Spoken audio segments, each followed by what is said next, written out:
আপনারা দেখছেন হলদিবাড়ি টাইমস। হলদিবাড়ি শহরের ক্ষুদিরামপল্লী চতুরঙ্গ ক্লাবের ৫৪তম প্রতিষ্ঠা দিবস উপলক্ষে দুদিনব্যাপী নানা প্রতিযোগিতামূলক অনুষ্ঠান ও সাংস্কৃতিক অনুষ্ঠান অনুষ্ঠিত হচ্ছে ক্লাব প্রাঙ্গণে। শনিবার সকালে ক্লাবের পতাকা উত্তোলনের মধ্যে দিয়ে অনুষ্ঠানের সূচনা হয়।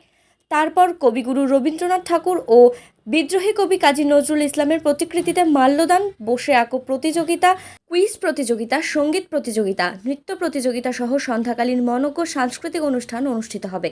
জানা যায়, রবিবার তবলা লহরা প্রতিযোগিতা, কুইজ প্রতিযোগিতা, যেমন খুশি সাজো প্রতিযোগিতা, সমবেত সঙ্গীত নৃত্য প্রতিযোগিতা, সাংস্কৃতিক অনুষ্ঠান ও পুরস্কার বিতরণী অনুষ্ঠানের মাধ্যমে অনুষ্ঠানের সমাপ্তি ঘটবে।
রাতে ঘুমের সাথে ভোর হলে নিখোঁজ, দড়ি ছেড়ে